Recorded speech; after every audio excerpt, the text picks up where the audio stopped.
feel dead. Petrifying. You just feel so alone. Terrible.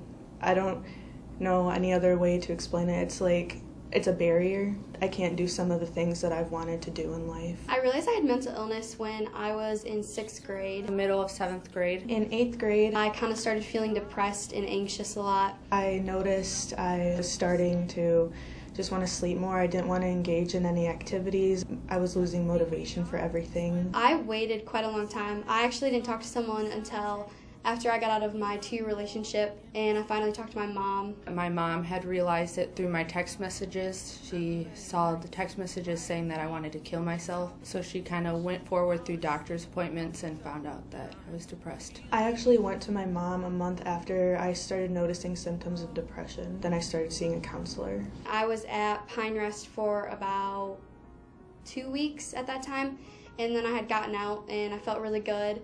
And then like a month after that, I tried killing myself again, and I was in Pine Rest for 2 weeks. This was last month.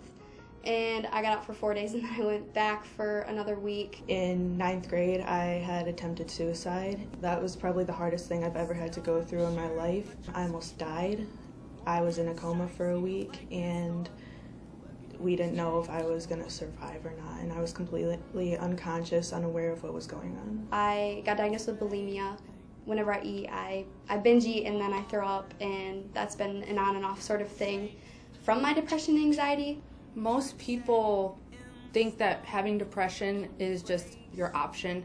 They say that I personally just want attention from how I act, and when I tell them I have depression, they say that it's fake and I can just get over it.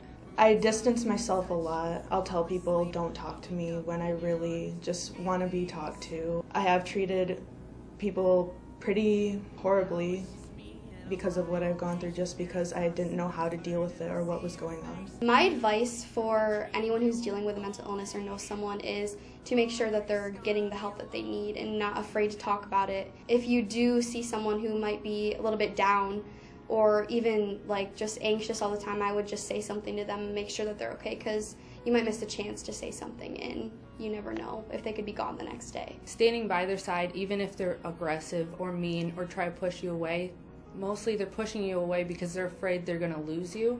It can be a difficult task, but make sure you keep your word, and if somebody says, just leave me alone, if they say it over text, it's kind of hard to know what to do, so just say, okay, I'm here if you need anything. Just don't say, okay, bye. Something I want my peers to know about mental illness is that it's not just depression or anxiety. It comes with a lot of different other features as well.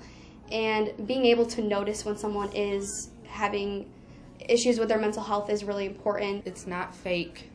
It's something a lot of people go through, and it's serious. It's not something that you can just sit around and joke about, because a lot of people do end their lives because of this. Sometimes the hardest thing for people with mental illnesses is getting up in the morning, so whatever you say or do will affect someone. It'll make or break their day. Be nice means more than just being nice. Be Nice is a group of people that support me for who I am. I struggle in school, but having Be Nice at school, I know I can go to someone at any time in my day, and I don't have to feel like I'm rejected or people don't care about me, because I know Be Nice and Camstra and everybody does believe in me. Be Nice, for me, something I'm pretty passionate about. There's people in the school that are dealing with mental illness. I don't feel like a lot of people really realize that. I'm Brenna Woodhaven, and I suffer from depression, anxiety, and an eating disorder. I want to fight the stigma against mental health. I'm Morgan Stegerda. I suffer from depression, anxiety, and panic disorder.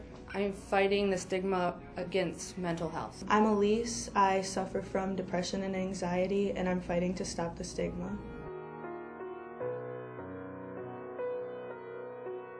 I still have your shirt in my dresser drawer, the one with the stripes that you liked in store. Oh, everything has changed, I wanted more. Oh, how it's raining.